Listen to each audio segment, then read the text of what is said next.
Hello and welcome to Ask an Author with Julia Kelly. I am really thrilled today because I have not only a fantastic author, but a wonderful, very kind person who I met for the first time right around this time last year. So maybe we can chat a little bit about that. But Patti Callahan, welcome to Ask an Author.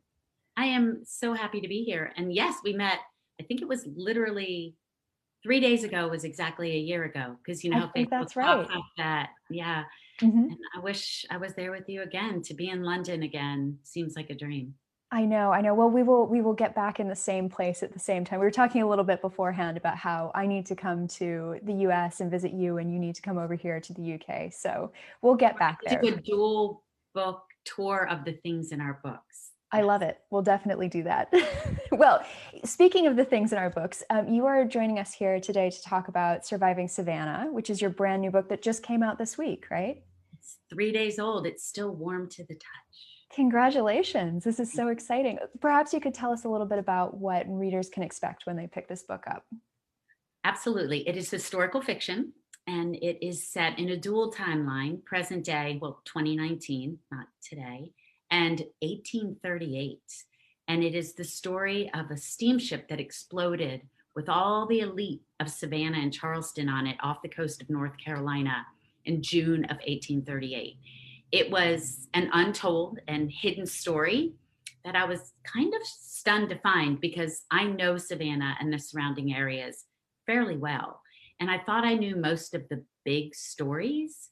But when I found this story and realized that this ship was called the Titanic of the South for a lot of reasons that you'll hear about, I couldn't, I was kind of shocked that I hadn't heard about it, that there wasn't a big monument to it, because large swaths of Savannah society were lost that night in the explosion. The ship had about 200 people on it, and less than a third survived. And once I started to dig in to the stories of that night, just trying to decide whether I wanted to write it, I was about 3 weeks into my, you know, this phase, Julia. Do I Oh, want yeah. to write this phase? Like piddle, piddle, Google, look, piddle. And I was playing around with it and looking and even thinking to myself, there's just not that much information out there. I'm just not sure I want to spend the next, I knew what it would take, Oh, you know, yeah. 3 years of my life on this book or this story. And then I hit on a headline that said it had been found. 100 miles, 100 feet deep, 30 miles off the coast of North Carolina. And I knew that that kind of serendipity as writers are not to be taken lightly. And so while the shipwreck hunters were bringing up the gold and the silver and the artifacts of the passengers, I was bringing up the lost stories of the passengers. And it was such kismet. And so that's why there's a dual timeline, so that you can watch the modern day artifacts and treasure and stories come up along with the passenger's narrative. I love how you describe that because you're right. This is such a wonderful combination of real life, real Yeah. story, the things that we love about historical fiction, where it's really rooted in the past and it's really rooted in something that's it's incredible that this isn't more well known. And at the same time, there's also that wonderful fictional twist to it, right? And there's especially in the present day timeline, you get to go into such interesting places and draw such wonderful parallels with the historical timeline. So I want to make sure that we can dive in to all of that and certainly Dive you in, know, a ship pun. We're well, just I going to keep know. doing I that. keep whenever I talk about the last garden in England, I can't help but make gardening puns. And most people sit there and they kind of look at me like, "Are you doing this intentionally or not?" And I have a feeling I'm going to do this a lot tonight with your book because how can you help it with the sea, right? So, but I They're want just to talk. waiting there. They're so tempting. They're just waiting. Yeah, exactly, exactly. So, I do want to ask a little bit more about that early stage of the research process where you look and you stumbled across this headline, but when did you think to yourself, I have enough that I can start writing this book? I started writing it right away, to be honest. I don't usually wait until I have loads of research. I have to have enough that I know what the story's about. But because I knew there was a modern day timeline, and that modern day timeline would be completely imagined, I was able to at least take off, right? I Mhm. was able to at least start writing, because what happened is I immediately contacted the shipwreck hunter that was in the newspaper article and said, tell me more. And as soon as he started telling me more about not only shipwreck hunting in general, but about this ship, I was able to start writing. But then I did get stuck along the way and had moments of gosh, maybe this is only a modern day storyline, because I did have trouble finding 1838 was a long bit ago, as It you is. know. And It so is. It's not I the wanted easiest. real passengers. I wanted real stories. And we can talk about it if you want, but I did finally find some. So yeah, the writing and the research for me, I think they are for you too, because we've talked about it. They happen at the same time. I don't Absolutely. do a year of research and then a year of writing, or they are in tandem. Well, perhaps you can talk a little bit about your fictional characters in the historical timeline, what we see throughout that story, and then how, if you can, connect that into some of the people that you have researched along the way, the real people who appear sort of in spirit in your book. So the family that we follow on the ship, their names are the Longstreets. So I'm going to talk about the historical section, because the modern day section is completely imagined, except for the shipwreck hunter has the words and the information that the shipwreck hunter I worked with told me. Otherwise, that character, the modern day character Everly, and the shipwreck hunter Maddox Wagner are completely imagined. The information is real, but their storyline is imagined. In the historical section, you hear from two women named Augusta and Lily, and they are inspired by two very real women and two from a very real family. And that's actually, Julia, what took me the longest was, who do I write about? Whose story is hefty enough to carry a full novel? Because I Mhm. could find bits and pieces of people's story, but I stumbled across a family called the Gazaway Bug Lamar family. You cannot make up that name. It's incredible. I can't think of the It's name. such a name. I know, right? I just read it like 3 times. I went just for that name alone. And the reason I chose this family is because not only did he bring his family of 10 on the ship, he brought his wife, his 6 children, his niece, and his sister on the ship. And not only was that compelling to me, but also he was a financier, stockholder, and had helped fund this ship. In many ways, it was his ship. So he really was putting everything into this. This was his livelihood, and he trusted it enough that he decided he would take his family, right? Yes. So he was proud of it. And it was gorgeous. It was modern. So if we think 1838, steam was just starting to be the new technology in trains and in boats. And he was trying to get in on the new technology. And this ship was one of his answers. He had funded it and bought it. And so this was its fourth journey. And so to answer the original question, all of that is real. The Mhm. ship is real. The biography of the ship is real. Every single thing about the ship, I treated it as if it was biographical fiction about a woman named the steamship Pulaski, right? Everything you hear, from the time it left to how much the ticket cost to when it blew up, all true to the bone. And then the characters are inspired by the sister and the niece of the Mhm. Gazaway Bug Lamar family.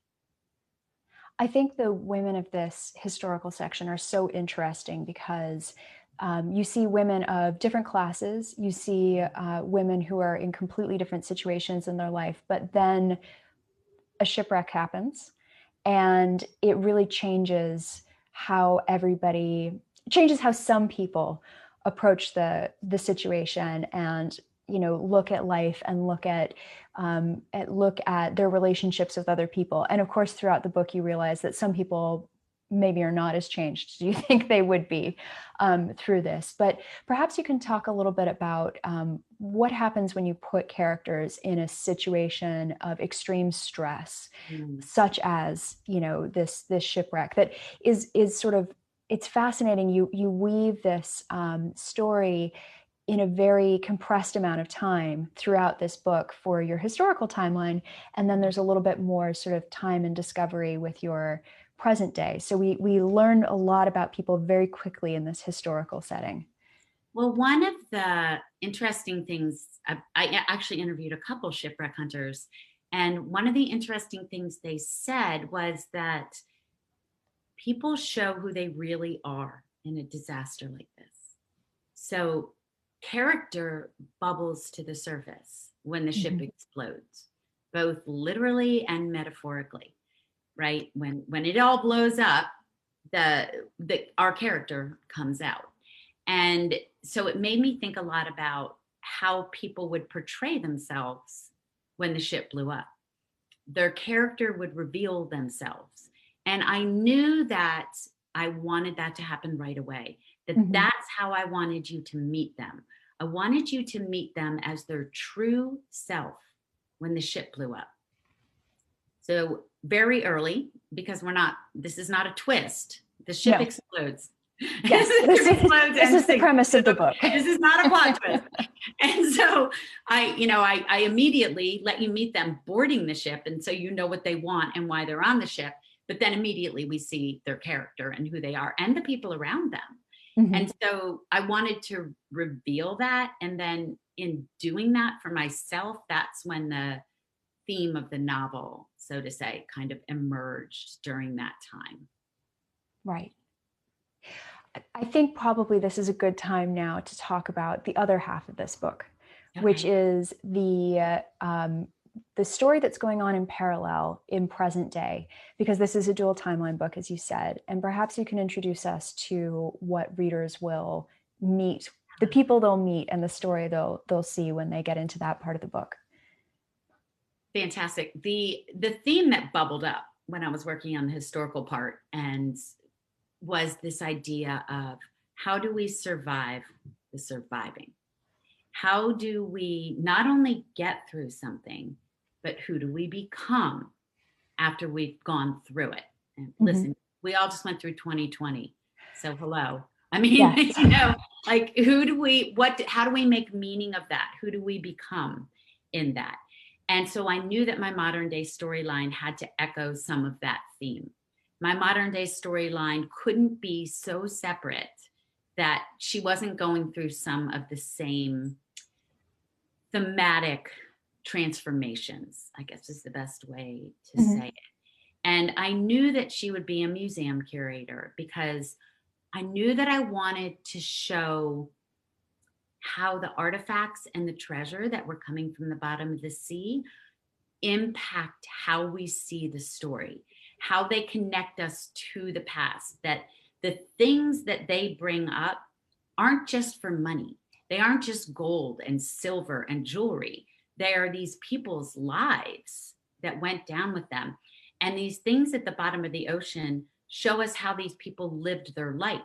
They show us what's important to people. If someone walked into your house, you know, the things you own, the things you take with you, the things you travel with tell you a lot about who you are. And so I knew that not only would my modern day character be weeding through all of that and bringing that to the surface, but it had to affect her. So my main character, Everly Winthrop, has also gone through a great loss. Her very best friend was killed standing right next to her, and it could have been either one of them.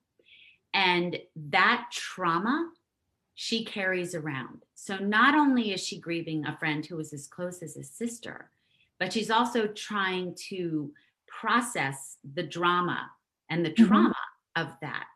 And when we talk about surviving the surviving, we're often talking about the things we hold on to and whether we can let those things move through us and we can either thrive in a new life or just survive.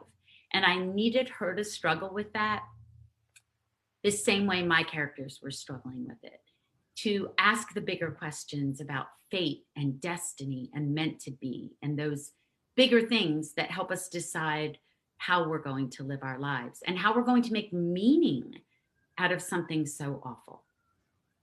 I think I'm embarrassed to say how long it took me to connect the title to both storylines because I clearly was just, I was so wrapped up in everything, but I realized, you know, one of the things that I think is really interesting is watching a character who is living her life, but maybe is not living her life as fully as she could, in this modern day story, come to realize through the objects that come up from the bottom of the sea, and through the research that she does, and through this process that can be sometimes very painful, what it means to actually kind of come out on the other side, and as you say, survive the surviving, right?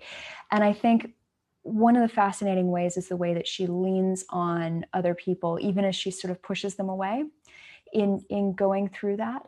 So sort of mining those emotions and connecting that through, was very cathartic, I thought. Yes. And I think that we know that if we can find a friend or someone close to us who understands the things that are pouring through you and help you, like her family does, her sister does. But what I wanted her to do, what she did, is see that in the characters of the belongings that she was bringing up from, because she eventually goes down there too. Mm-hmm. And that's very metaphorical and literal, of diving deep to come out on the other side. Yeah, absolutely. I did want to know whether you have a diving background or not, because of the description that you give is so rich, and sort of the both the reverence and also, understanding of the danger of the ocean, I think really comes through in this book. Okay, here's a confession. I am a chicken. So Mm-hmm. so I did learn how to dive before I had my first child. Now, my first child is 29 years old, 28 years old. So it was a long time ago. And then you're not allowed to dive when you're pregnant. And then Yeah. I had 3 kids in 5 years. And then finally, I was like, I'm going diving. It was my 40th birthday, I think. And we were in Hawaii. And I got about 20 feet under and went, never diving again. Like I did I know I'm going up. Yeah. So I have thought about it through the years. And when this came up, I thought, I'm going to do it. I'm going to be brave enough to put that tank back on my back and go. And then I found out, which you learn in the book, it's a very technical dive. It's not a swimming pool or, Sure. the Florida Everglades kind of dive. It's a technical dive with double tanks and mixed gas and all kinds of things. And also very murky water. It on my website, there's some videos of them diving and they have these huge spotlights. Hmm. And I was like, yeah, I'll just see what it looks like when they bring it up. So I have a very dear friend named Jocelyn Jackson, the author, Hmm. and she is an avid scuba diver. And she was like, you have to go down. You have to go down there. I can't believe you're not going down there. And so I made her read all those parts and make sure that I got them right. It is always good to have somebody with some perspective to, So thank you for noticing that they were on point.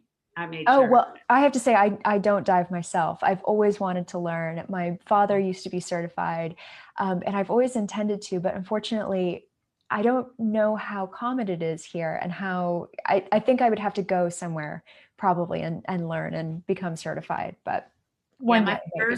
my first dive was in Florida in the super clear water. I was like, Hmm. oh, I'm such a good diver. And then the minute I got into any situation where there were waves and murky water, I was like, up, I'm going up. Yeah. Well, I one of the things that I thought was really interesting was how, diving and sort of all of this, it's all, what, how am I trying to say this? I'm very poorly framing this question. So basically what I'd like to know about is sort of the men that are in your character's life. It's Everly, is that right? Yes. Everly's life. And they kind of represent different, different relationships to her. And there's a lot of trust, I think, or broken trust with both of these characters. And I really saw Diving and the Dive as a way to kind of bring all of that together. Can you talk a little bit about sort of as an author, how you try to show relationships in books without saying, this is how this person feels about this particular aspect of this person's character? You know, how do you show and not tell in those scenarios? Oh, it's so much easier to tell, isn't it, It Julia? is. It would be This so lovely to just say, this is how this person feels, but it doesn't work like person, that. and also what we have to remember is most people aren't that self-aware. They don't Mm, even know how they feel, right? So I often say that being an author, I know you know this, is like being a pretend psychoanalyst. yes. So, right, what is this person's subconscious desire? What is this person's subconscious need that is keeping them so stuck? And I knew what it was for her, but she didn't know what it was Mhm. for her. So, in order for her to break free, she had to butt up against Oliver and butt up against Maddox and start to see what was holding her back from living this fuller life. So, between the women from the ship that she researched and Maddox and Oliver, she was able to break free. I love seeing books where it's other people who help the characters figure that out. We're not sort of islands in and of ourselves, right? Continuing with more things around the sea. But it is about the relationships, and it is about how we connect to other people. Well, I think, we know in real life people are mirrors to us, right? So the people who make us the most annoyed, we're supposed to ask, well, what is it in me that is in that is annoying, right? And so I want to do the same thing in the book is I wanted Oliver to be that mirror and that truth teller, and Maddox to be, because she lost her father so young, a father figure, but is he more, but is he not? There's this Mhm. whole, push and pull. So, and I think what we end up doing when we do that, sometimes purposely and sometimes subconsciously, Julia, is the archetypes in writing, right? The archetypal father, the archetypal love figure, the archetypal sister, the best friend, the mentor. And they kind of swoop into the story, and we think they're just characters, and then they grow into these archetypal figures. And they help unlock things, right? You see people have these interactions and learn something about the side character themselves as well, which I think is always it's always really rewarding to see that unfold in a book. And everybody has their own past, right? It's just not necessarily their book; it's somebody else's book. And they all come in. Look, we're talking about them like they're real people, but to Oh, me, of course, they are. They're 100% real people. And they right? come in with their own wounds, right? And Hmm. they come in with their own desires, and they come in with their own um, self limiting beliefs. And like I said, you can't make your character so self aware that they're thinking, oh, the reason I'm resisting him is because at some point somebody, you have to let them eventually see it. And the only way they're going to see it is through showing. So thank you for noticing. And you're right, it's a lot easier to tell than show. Absolutely. Do you go into writing these books knowing exactly what it is that your character is motivated by? You know their backstories, you have everything planned out, or are you sort of discovering things as you go? It's a little bit of both. And I have this little talk I do about the things I wish I would have known before I started writing. And one of them is how important it is to know what your character wants. Mhm. Because when we know what our character wants, I mean, like really wants, like wants more than anything, wants so bad they'd give up, you know, what they have for it. Once you know that, the story really does open up. And yes, sometimes it takes a little bit to know what that is. And sometimes we think we know what it is, but that's not what it is. And yet, the more we know about that, the more I know about that at the get go, the better, the more I can write without having to backtrack, fix, or get stuck. Yeah, I'm going through this process right now in edits for my book, and I know where I thought the character Yep. motivation is not actually where it's laying, and I need to go back and do a bit more tweaking and a bit more retrofitting. I'm almost there, but as you're speaking, I'm sitting there being like, no, actually, I know exactly what it is that I need to do. Whenever I'm stuck, whenever I'm stuck, even if it's a plot twist, if I can remind myself, and sometimes I forget, to go back and say, what do they really, really want? And why can't they really, really get it? Like, Mhm. oh, well, of course yeah. It's Yeah. all about what they want. Exactly, exactly. How about setting? I One of the things that I sort of wrote down for myself when I was thinking about this book, and before talking to you today, was how much of a character both your settings are. So whether it's the steamship and the sea around that, or Savannah itself in the more modern day story, how did you settle on how you wanted to portray these two very distinct but very connected places? So I always say that the everybody talks about setting as character, right? Yes, which Um, I have written down here. Your yeah, setting is your character. yes, and it's true. I mean, they're living things. They live and breathe and have a history. And but I also, and both again, I think they are also the, what's the best description? The petri dish from Mm, which the story grows. Let's go with the garden metaphors. It is sure. it is the soil from which the story grows, right? So if you're going to grow that story in the rich pluff mud of the low country versus the rich soil of England, you're going to get two entirely different stories. Yep. And so I want my setting to be so important that that story couldn't take place I could not pick up that story and stick it in a garden in England, right? Well, I mean, it's a It just steamship, wouldn't work, obviously. right? It just wouldn't work. Yeah. And same with the people's personalities. Like it just wouldn't work. And if it did work, it would not, the setting wouldn't matter. And so I try to think about when my better angels are around, I try to think about every scene I write growing from the soil of that setting.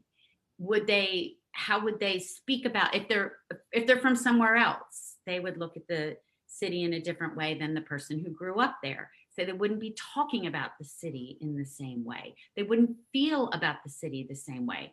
And I show that with Oliver and Everly, because he came from California and she was born and raised fifth generation Savannian. Hmm. And so I want to show that too. And same with the steamship, they call ships a she, right? And so I wanted to show that this ship, I call her, she and her, it blew up. She blew up. She's resting at the bottom of the sea. So that ship, just like the city of Savannah, I wanted to be really important because the history of the steamship Pulaski, she wasn't just a boat. She was a boat that the family we follow were financiers for. She was a boat that the family we follow, it meant something to them, and their wealth was wrapped up in it. So Yes. it was important. It wasn't just a ship. It meant something to the characters. Well, and it's in some ways ships are fascinating because it's not just transportation. It's, especially in this book where you talk about people bringing their gold, bringing their silver, bringing the things that they found most valuable with them. It's sort of it's optimism and it's hope and it's people assuming that they're going to get to their destination, right? And what happens when that goes horribly wrong, and what happens when spoil we won't spoil what happens to all of our characters, but what happens when people are thrown into really desperate situations, and you need that grounding in the ship itself in order for that to matter. Yeah.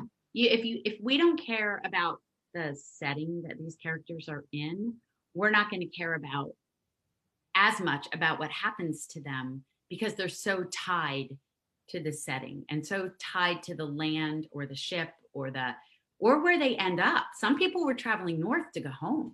I mean, Mhm. there's a couple characters who aren't from Savannah and they were just trying to get home.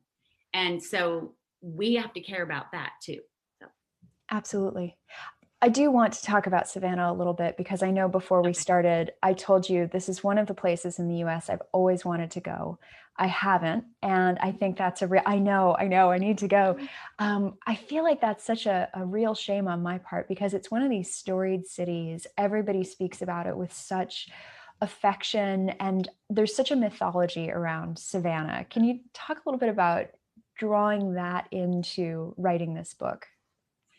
Yes, and that's one of the things that I headed into that with when I was starting to interview people and write about it was, let's talk about the mythology versus the truth.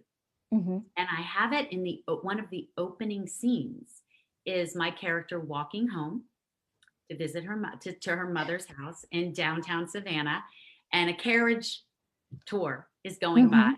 and telling these stories and telling a story about her ancestral home. And the mom is on the front saying, "That's not true. Go away. You know, I go love away. that. I know, go away." So I wanted to kind of dig into that and show that there is this mythology and then there is this fuller, true story. And one of the most fascinating and powerful things that happened to me when I was writing this novel was this discovery of how important the gems of the museums in Savannah are. This was the most boots on the ground novel I have ever written. It sounds When like I it. wrote Yes, when I wrote Becoming Mrs. Lewis, of course I visited London and Oxford, but the book was done when I visited London and Oxford, and visiting there shifted things a little bit. I mean, it Mhm. shifted some of the scenes and the descriptions, and my book was richer and better for having gone to the locations in the book. But this book could not have been written without boots on the ground. Um, there's the Ships of the Sea Maritime Museum in Savannah, and they have a model, a huge to scale model of the steamship Pulaski. Wow. And so I could visually, I keep saying that our museums are our visual storytellers.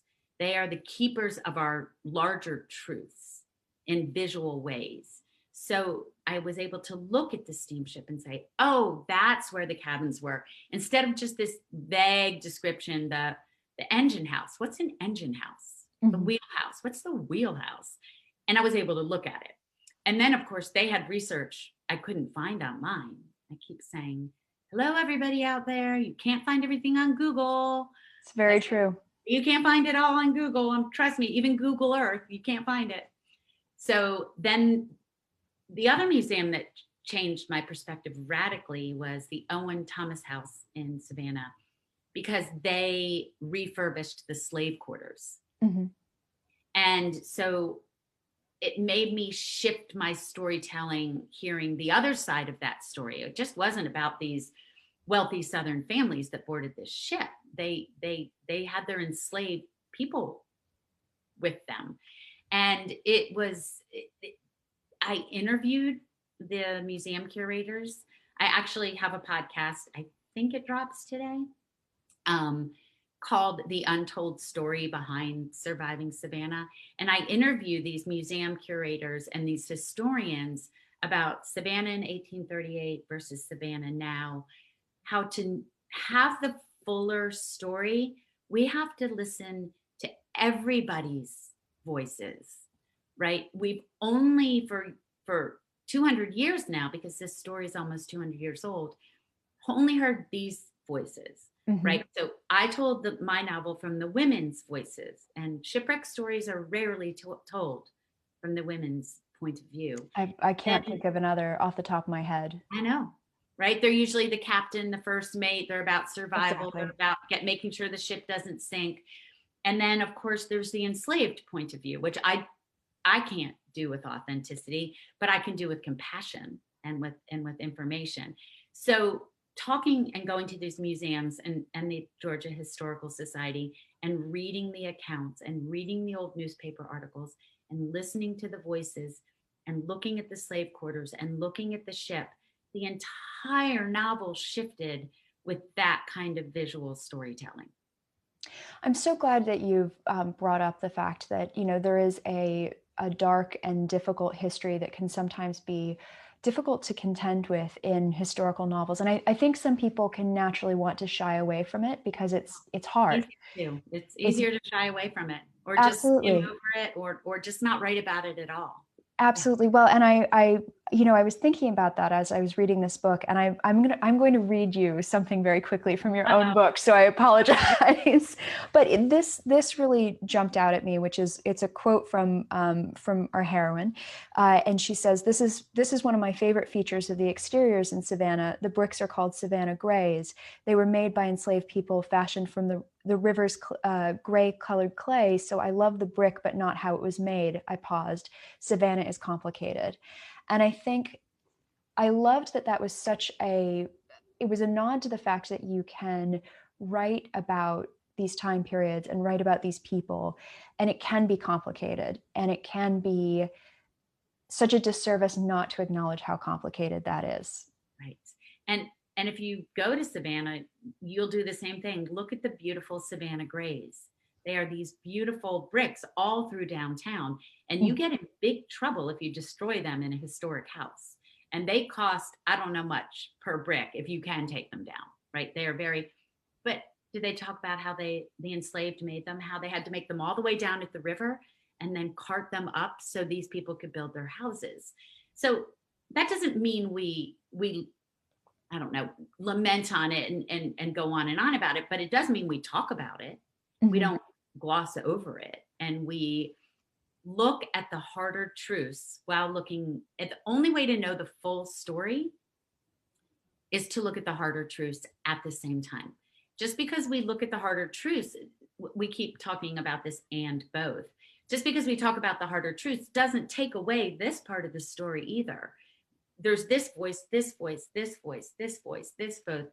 The full story has all of those voices. And I think it affects every aspect of the story, right? It Yeah. affects character, it affects plot, it affects setting. And I think that's what ends up making a stronger story is when you acknowledge that and you decide, am I the right person to tell the story in this voice, or am I the right person to acknowledge that this was a part of the story and it does need to be included, and that perspective needs to be added as well, that experience needs to be added as well. Yep. Yep. So speaking of setting, we do have a question. So I will say, we're having some technical difficulties in the live stream. We were just talking, and I think we may have cursed this actually. We were Oh just talking no. beforehand about how Facebook is causing problems. So I do know it's streaming, but unfortunately people are having some access issues. But there are some questions that people have left in comments. Okay. So I did want to, since we're kind of talking about place and setting, Kay has asked, where is your favorite place that you like to do your writing to get Oh. inspiration for your books? Oh wow. I can write anywhere. I'm not precious about my writing. I'm not either. Yeah, I mean, I'm precious about getting the words on the page, but I think this is embarrassing to admit, but I'm going to admit it. When I first started writing, I like tried to get an ink pen and like Mhm. with the little because I thought if I just wrote by hand with a beautiful pen, I'd write beautiful stories. I've thought that too in the past. Isn't that funny? And I had like notebooks with thick cotton paper, and then I would be afraid to write in them because it wasn't good enough. It was so silly. So for me, I mean, I do write 90% of the time in my office, and Mhm. it is a mess. And I write on a computer, and I write in cheap notebooks with ballpoint pen or pencil or whatever I have lying around. And um, I journal a lot. I'm a big believer in the artist's way. So I do try in less crazy times than virtual book tour to do Yep. morning pages and things like that. I've But just started morning pages again, actually. I did them very religiously for about 18 months, loved them, and then moved to the UK. And apparently, moving internationally changes some of your morning routines. Who I knew? think it, I think it topples things just a wee bit, Just a little bit. just tips it over. Um, Exactly. and yeah, in fact, it's not that I ever forgot about it. I think I've been doing morning pages on and off for about 30 years, 25 years. But I returned to it during COVID, and I remembered what they're for. They just centered the day. And Mhm. sometimes I'll think, oh, I'm not going to do them because I don't have enough time to write today. But something weird, magical happens that when you do use the morning pages, somehow your writing time expands or is better because you will piddle that away. You will answer email or check your Instagram. Oh, So you might as absolutely. well be doing your morning pages. So to answer Kay's question, yes, 90% of the time, just because I work at home and because I'm a working writer, I write in my office and or on my back porch or at the kitchen counter or Mhm. but I don't need some special candle or special pen or I just need my butt in the chair. How did you train yourself be able to do that? I get this question a lot about, how do you deal with writer's block or how do you, cope when your writing routine is thrown off? Do you get writer's block or do you have sort of some things that you go to kind of keep yourself moving and motivated? I'm not oh, such a good question. And I don't want to say I've never had writer's block because that means I'll have it tomorrow. But Yeah, I exactly. I I feel like what I have is plot block. Like, is that a thing? I think I just Sure. made It that is a up. thing now. Plot block. I think I just made that up right on the spot. I start to write and don't know where I'm going. Okay. Um, and I had a lot of trouble figuring out what I wanted to write next this time. And I started three things before I decided to run with one. And at first I was chastising myself. Look at all those months you wasted starting these other two works that you'll probably never do anything with. And then I reminded myself that no writing is wasted. And sometimes we get there in a straight arrow, and sometimes we get there in a labyrinth, right? Mhm. And we go around and around and then hit it and don't go in a straight line. And that's just okay. But for me, it's always about just writing something Mhm. that gets me moving. And if I'm really stuck, and that's usually because I'm empty. Yeah. Let my well run dry. I haven't done my morning pages. I haven't been out in nature. I haven't been spending time with my friends. I've been doing writing, working, answering things, and then I sit down to write and it's parched ground. So for me it's about making sure that my life's a little more balanced and also um, if something's not working, I've stopped trying to force it. If it's not working, it's not working. And that Yeah. doesn't mean you give up and you don't persevere because there were moments of despair with this book. But I mean, if you feel like you're really forcing a story, it's something something's not right. Yeah, I agree. For me, usually it means that I haven't figured out that character want or motivation, or it's not strong enough. It's sort of sometimes I think when I write first drafts, because I tend to just write through, I don't Yes, go it's back and edit. And so I'm sort of changing things on the fly sometimes. And future me is usually very upset with present me or past I me when know I it's when it comes to editing a book. But, when I feel like I can't move forward, it's almost always because I don't know what that person would do realistically when presented with a certain situation. Because ultimately, it's really about character decision, right? So why does your character decide to go one way rather than another way? And I think that for me is usually when I need to take a step back. And it's interesting that you mention refilling the well. I'm a big believer in that because I have written to the point of almost burning myself out. I probably was a little burned out, but I find that the things that you talked about, being outside in nature, being with friends and family, reading other things, doing other things, poetry. yeah, all of that that's sort of a creative or just kind of really wholesome, good for the spirit type of things that you're interacting with are really helpful in a subconscious way. I think it unlocks things. I think too what you just said, and I was joking when our better angels remind us, a vague want leads to a vague book. Hmm. The more vague the desire and the motivation, the more vague the actions. And then the book is meandering about and it's not going anywhere. And you know there's this kernel of story inside and you can't find it and you're going crazy. So all of those things combined, everybody, including both of us, we all want an easy answer. We all want the secret, right? The Mhm. secret that's going to solve it. And I always say that the secret is there's no secret, right? There's no there's no secret sauce we're all keeping from you. There's no outline plan that we're hiding in our secret writer's den, Oh, right? I wish there was. I'd have a I house in wish the there was. countryside and a house in Savannah and maybe one in LA where I'm from too. You Right? We'd be selling the secret sauce, but we don't have it. So Exactly. And I think that's one of the big myths that somebody very sweetly said, how does it get easier when you write your 11th book or your 12th book or whatever? And the answer is it doesn't. It it just, you doesn't. realize that every book has a different personality and every book has different needs, and you just hope for the best when you start. Well, it's I have 3 kids, and you figure out the first. Oh, that's what they like. That's what they need. They only eat peas.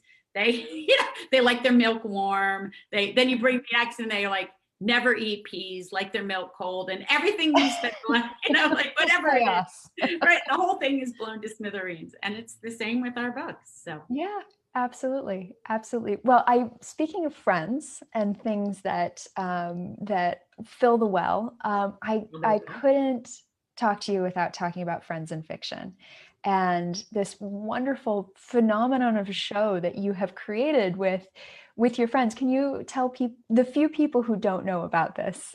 Can you tell them a little bit about friends in fiction?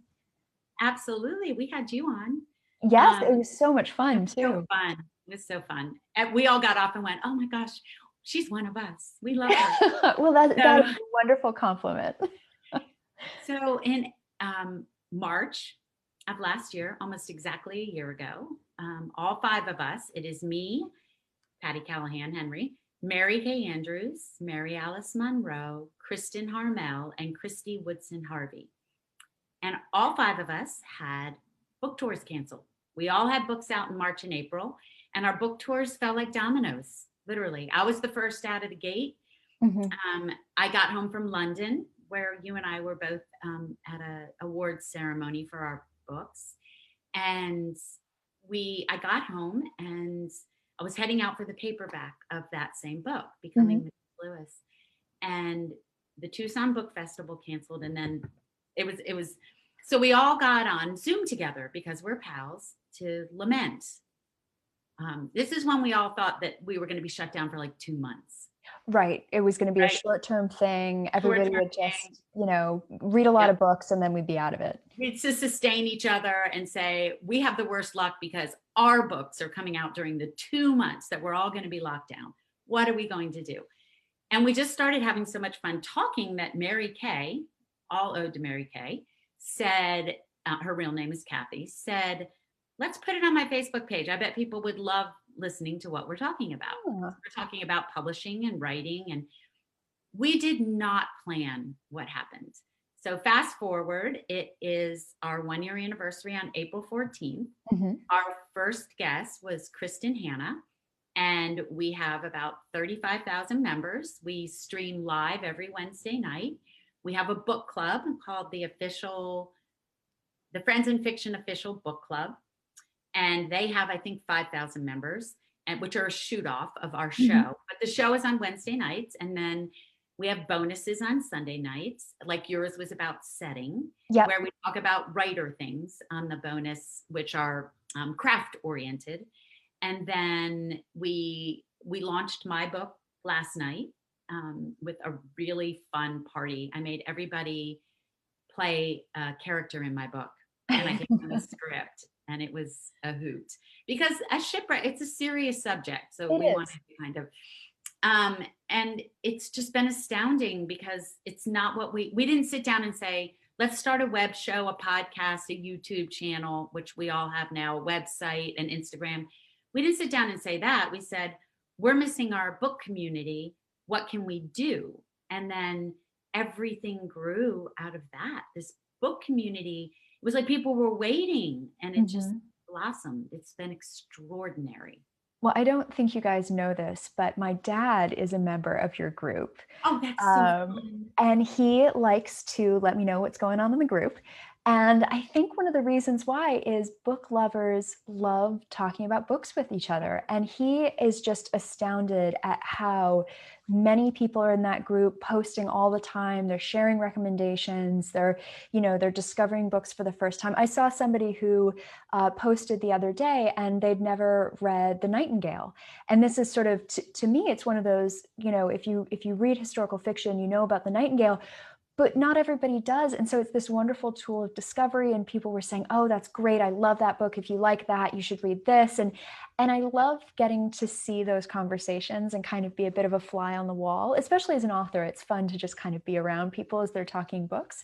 It's just wonderful what you've created. And I think a lot of it is because you're so warm with each other. You obviously get along so well that you make this incredibly welcoming environment for your guests and the people who are watching as well. It's just an absolute delight. Thank you. Well, it's an absolute delight talking to you too. I feel like you're one of us. You could slide right in there. You're so much fun to Thank talk you. to. You have such good questions. So great. Oh, I appreciate that. Well, perhaps since we're talking about friends in fiction and books and the book community, is there anything that you've been reading recently that you have been recommending around and you want to let people know about? Yeah, well, all five of us on Friends in Fiction have Mhm. books out in the next couple months, and so of course, I adamantly suggest theirs. The next Absolutely. book up with us is Christy Woodson Harvey. Her book is called Under the Southern Sky, and it comes out in April. I love her Mary books. Kay, yeah, and it's beautiful. I've already read it. It is really beautiful. It's a profound story about frozen embryos and what to do with them. This man, it's beautiful, it's profound, it's gorgeous. I loved it. I loved it. Then after that, Mary Kay Andrews has The Newcomer, and it's Mhm. hilarious and full of mystery and very Mary Kay. Mhm. And then Mary Alice Monroe has The Summer of Lost and Found right after that in May. And then Kristen Harmel has The Forest of Vanishing Stars coming out in July, World War II. I'm really And excited but for that. outside of my cohorts and your garden, the book that I really am telling everyone to read because I'm obsessed with it is Paula McLean's new book, When the Stars Go Dark. I would really love to read that. I think I have a copy of it, but I've been very, very good. I've been doing my reading for Ask an Author, and so I have Uh, to wait. So, so it doesn't come out till April 13th, I think, but it comes out in about 4 or 5 weeks. And she wrote The Paris Wife, but this is mhm. a complete genre switch for her. This is a thriller about a missing girl, and it's extraordinary. Well, she's such a talented writer. I'm not surprised that, switching genres, whatever it is that she She needs can to do anything do, she it's wants. still excellent. Listen, Absolutely. she's a poet. She's written a memoir. She's written historical. Now she has a thriller. Yeah, she can do anything she wants and do it well. Ugh, you would be jealous if you didn't love the book so much and she wasn't a And if nice you didn't love person. her so much, she's such a good gem of a person. Yeah. Exactly, exactly. No, I know that feeling, certainly. Well, perhaps would you mind telling us a little bit about what you are working on next, or Oh, are you allowed I to do can that talk yet? about it. It's Okay. it's out in 6 months. My next book comes out on October 19th. It is called. I'm so excited about it. It is called. It's really weird to be excited about two books at the same time because Yes. usually you have kind of moved on, right? I mean, Yep. we love all of our books. We do. We do. I mean, seriously, you could bring up any of my 15 books right now and I'd tell you everything I love about them. But usually, once we start saying, I'm so excited about my next book, we've at least, it's been more than 3 days since your new book came out. But I am really excited about this book in October. It is called Once Upon a Wardrobe. So It looks wonderful. thank you. It is set in 1950 in England, in Worcestershire. And I better learn how to say that before the book comes out. This is the one And of live interviews is somebody just rang the doorbell. So plus, that's such a great England doorbell. it is very Um, aggressive. I love it. And I know we're almost done, but it is set in England in 1950. And it is the story about a sister and a brother. And 1950, winter of 1950 is when The Lion, the Witch, and the Wardrobe was first released. Mhm. And the 8-year-old brother is obsessed with The Lion, the Witch, and the Wardrobe, and he's also very ill. And his older sister is a mathematics genius and goes to Oxford. He asks his sister to track down the author of the book, C.S. Lewis, and ask him, where did Narnia come from? Oh, wonderful. And she, much to her chagrin, because she's into math and physics and so dumb, it's just a made up story. She asks the author, where did Narnia come from? And he doesn't answer her the way you think he's going to answer her. Wonderful. Oh, I'm so excited for that. It's going to be just fantastic seeing that all come together. Thank you. Well, thank you so much for joining us. I'm so sorry about my ringing doorbell, but this is the joys of doing things live, right? The digital interview. I think it's wonderful. I wish I could reach through the screen and hug you. It's really good to see you. It's and this good to was see you such too. a fun interview and so relaxed, and it went by in about a blink. I can't believe we've been talking for an hour. It's I crazy. know. Well, it just goes to show we could talk for forever. But could you tell people where they can find your books, where they can follow you online? Yeah, I'm easy to find. I have a website, pattycallahan.com or pattycallahanhenry.com. It will take you to the same place because I'm the same person. I'm on Instagram. I am on Facebook under my author name and my personal name. Of course, you can find us on Friends in Fiction. And we also have a YouTube channel. And I'm on Twitter, but I don't really do that much, so don't bother. Same. Yeah, I'm with you. Yeah. Wonderful. Well, thank you again so much for joining us, and hopefully we will be able to have you back and have you back for live questions at some point too. Oh, I'm so sorry. We had glitches. I think we jinxed it by talking about it. I think you might be right. But next time we will have Facebook working for us correctly. So, okay. Julia, I love talking to you. Thanks, my friend. You too. Thank you so much. There it is. I know. It's calling. That's our buzzer. All right. Take care, sweetie.